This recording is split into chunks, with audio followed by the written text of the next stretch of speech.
watching Superskum.com. Carlos Reilly. We're here with the AMON AMARTH's own Olavi this time around. Thank you so much, man, for giving us a little bit of your time. Let us bug you with a few questions real quick. Celebrating your 9th studio album, of course, Deceiver the Gods, just came out. Basically, you're touring, of course, with this festival right now in the US and Canada, and you're doing some off dates. Then, you're playing also the Montreal Heavy Metal Festival, August 11th, and then you're going to a massive European tour, pretty much. Who are you actually touring with in Europe after all of this here in North America? In Europe, we have a very good package. It's a British heavy metal band, Hell. It's a band where Andy Steve's of course, yeah. And we also have a British death metal legend, Carcass. No way! Wow, amazing. On the main support, and then us. So it's that's a metal package. A really good bill right there. Yeah. You did bring the Viking ship to the Mayhem Festival, even though we were talking that you weren't able to use it in 2 shows so far because of the stage not being the proper size. But how does it feel to finally be able to bring that to U.S. and Canadian fans? That's a great stage treat, if you will. Yeah, finally, I would say. I mean, we had bigger productions in Europe for like the last 10 years, and it's great to finally be able to play stages that are big enough to carry the ship. And this stage, in the main stage over here for the Mayhem Festival, you're playing 35 minutes. In 2011, you did the US tour. It was double set. It was 2.5 hours. I mean, you sold out shows left and right all over America.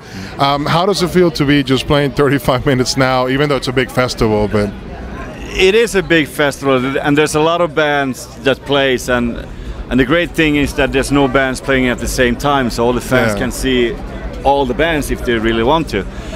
But it is what it is, and for us 35 minutes is easier than 2 hours for sure, but it feels really short. And especially because we have kind of similar songs we always have towards the end of the set to really the last the effort. And when we getting there so early, it's like, all right. But it is what it is, and we're here to gain more fans, so we can come back and do a full tour, and with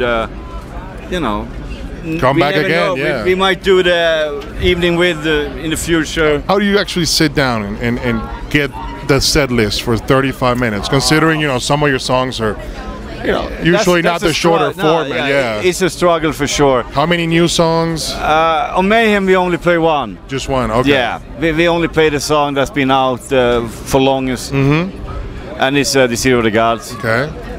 But on the off shows we're playing on this tour, we're definitely gonna kick in some more songs. Now, speaking of festival, you guys are veteran of European festivals, so how do you think this one compares? The Mayhem Festival compares to the European festivals. What can we learn from the European festivals that can be applied in the American market, if you will?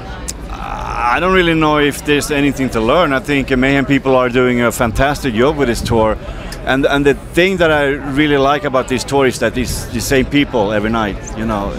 That is the whole production team, and it's the same bands. And so, after a couple of days, you already pretty much know everybody. So it's like a rolling family. Yeah, it's a big. And that's really cool. I mean, in Europe, when you do festivals, you do like 3 festivals a weekend, and it's like different production, different dressing rooms, different buses, different people behind. So everything is like new. So this is actually quite comfortable because it's easy going. And over here you have the Thor bus, right? Instead of the tour bus. Exactly, it's the Thor bus. So the Thor bus is going all over America and and I see that in Denver we also brought the weather with us. Yes, apparently. The new album, Deceiver the Gods, has been released to critical acclaim, very good reviews, very good chart positions, even your best in the US so far, in Austria, in Germany as well.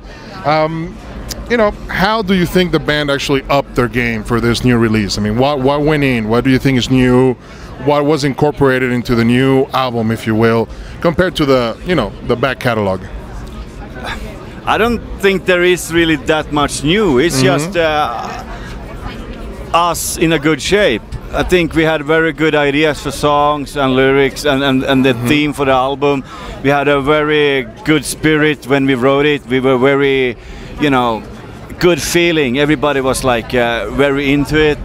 And I think the whole writing process went really smooth. And when we had 10 great songs, that's when we stopped writing more and we were ready to record it. The only difference is that we recorded with Andy Sneap for the first time. And we wanted to go. How was that experience? That was really cool, because you know that was the first time we went out of the country, Sweden to England to record, to the UK, and we stayed there from first day to last day, the whole band. And his studio is pretty much in the countryside, and there's nothing else to do except for recording.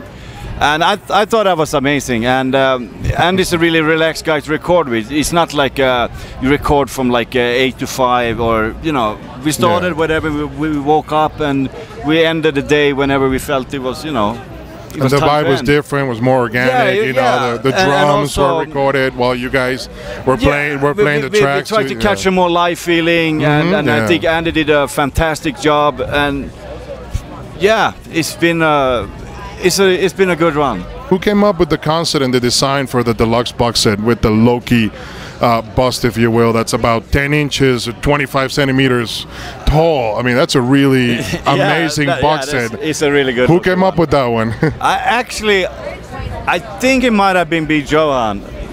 Okay. I think he's the guy who came up with the Loki best. Because you went from Soda Rising and he was a small figure, and then you went to a big Loki about this big, so that was really good. Currently have a video trailer, right, for the track Father of the Wolf. When is the actual video coming out? Soon. I don't exact have the date in my head, but it should be out. Should be out soon. Yeah. Do you have any plans to film any other videos for this album? Yeah, we have some ideas, but I don't really want to go too deep into it yet. Something that's very original. You guys been using the social media website Reddit, right, to promote this new album a lot. So how has it worked out for AMON AMARTH to use this type of new technology, beyond the typical Facebook and Twitter and, the label web pages and your own web page? Has it worked out? I mean, I guess these days you need to use whatever's out there. And I personally, I'm so anti anything that has to do with anything. I don't even have an iPhone, or no, I have a phone. I meant I don't even have an iPod. I don't even listen to MP3s. I mean, I'm nothing wrong with that. No, I'm so glad to hear that. I would never have a Facebook or Twitter account. That's just not me.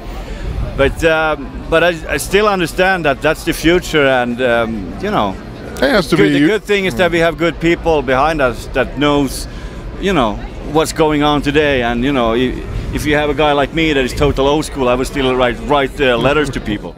We do sincerely wish you all the success with the new album that you're currently enjoying and that you will enjoy, since you're going to be touring your asses off for the next 2 years practically. We sincerely hope to see you back here. And if you do that one night, that intimate tour, it would be a pleasure to go watch you guys again. It was awesome the first time when you did it. So all the best to the band, man. Thank you so much for giving us a little bit of your time. You're welcome.